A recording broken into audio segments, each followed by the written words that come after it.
दोस्तों, मैं आपको सुना रहा हूं अपनी मंडली की सदस्य हर्षलता की लिखी कहानी समवन स्पेशल।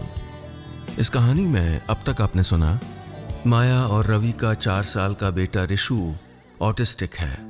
एक और जहां रवि अपने बेटे को खास रिशु जैसे बच्चों के लिए बने स्कूल में भेजकर उसे मजबूत बनाना चाहता है, वहीं माया अपनी जिद में रिशु को सामान्य बच्चों के साथ ही पढ़ाना चाहती है। एडमिशन की प्रक्रिया में रिशु के सबसे अलग थलग पड़ जाने से माया को आभास होता है कि वो गलत थी। अब आगे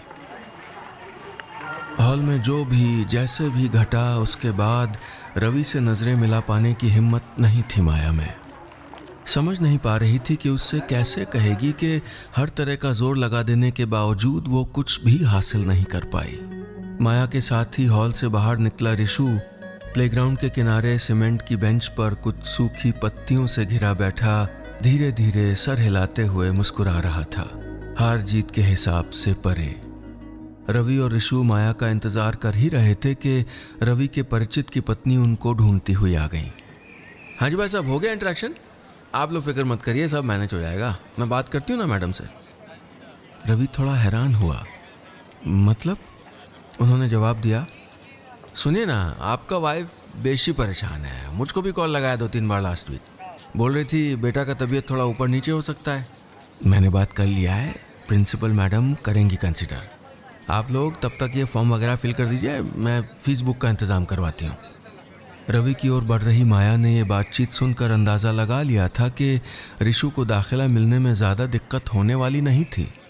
कोशिश करके शायद उसी दिन रिशु की फीस जमा करके सीट रिजर्व करा सकते थे। लेकिन अजीब बात यह थी कि अब उसे अपनी इस जीत पर खुशी से ज्यादा हैरानी हुई थी। क्या बोल के गई अभी वो? मतलब सिर्फ फीस देने से हो जाएगा?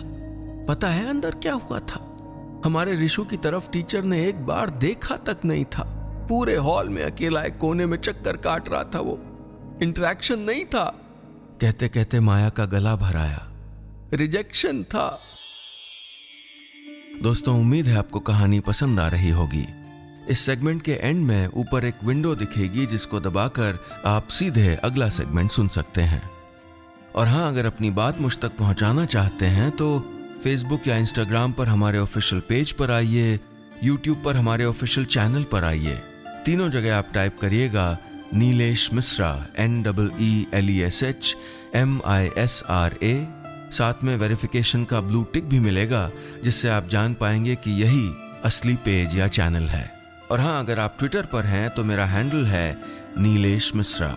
उस पर भी आपको वेरिफिकेशन का ब्लू टिक मिलेगा ताकि आप सही पते पर आएं। चलिए आगे बढ़ाता हूं कहानी। रवि कुछ नहीं बोला। शायद मन ही मन माया की लगातार जिद से नाराज था। उसने कमीज की बाईं जेब में फंसा पेन निकालकर माया को थमा दिया। हमने ही चुना है ये भी।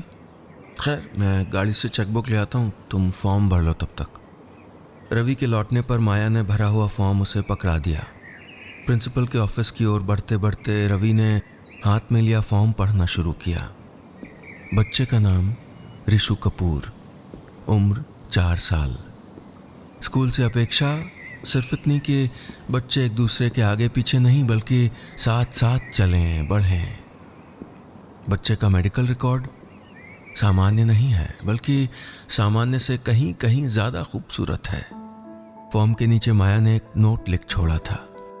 यहां आने के बाद ही मैं जान पाई कि रिशु को जीवन में कैसी शुरुआत नहीं करनी है। अपने स्पेशल बेटे के लिए हम एक खास स्कूल की तलाश में हैं जो रिशु और उसकी तरह के बच्चों के लिए ही बनाए गए हों। अब बच्चा खास है तो पहला पायदान भी सबसे खास ही डिजर्व करता है ना हमारा स्पेशल बेटा रिशु। फॉर्म पढ़ते पढ़ते रवि के ऑफिस की ओर बढ़ते कदम ठहर गए और उसने पलटकर माया की तरफ देखा। उसकी आंखों में अब दर्द नहीं था।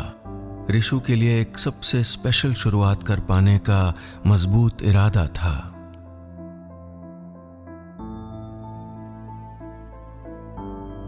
बस इतनी सी थी ये कहानी। दोस्तों, ये कहानी और ये मुद्दा मेरे लिए बहुत खास है क्योंकि मैं जानता हूं कि ऑटिस्टिक बच्चे और उनके माता पिता किन परिस्थितियों, किन मुश्किलों, किन अपमानों से गुजरते हैं। मुझे उम्मीद है कि हर्षलता की ये कहानी सुनने के बाद अगर आपके परिवार में कोई ऑटिस्टिक बच्चा है तो आपको उस स्थिति का सामना करने के लिए थोड़ी और हिम्मत मिल पाएगी, और अगर आपके परिवार में या आसपास कोई ऑटिस्टिक बच्चा नहीं है तो उम्मीद है कि अगली बार जब आप किसी ऑटिस्टिक बच्चे को देखेंगे तो मन ही मन दया नहीं करेंगे, अपमान नहीं करेंगे, हंसेंगे नहीं, बल्कि संवेदना महसूस करेंगे, हाथ मिलाएंगे, मिलेंगे उससे जाकर। अभी चलता हूं, कल मिलूंगा फिर लेकर एक नई कहानी। ये है यादों का idiot box with Nilesh Mishra season 5, कहानियां जिनमें आप मिलते हैं खुद से, सिर्फ बिग FM पर।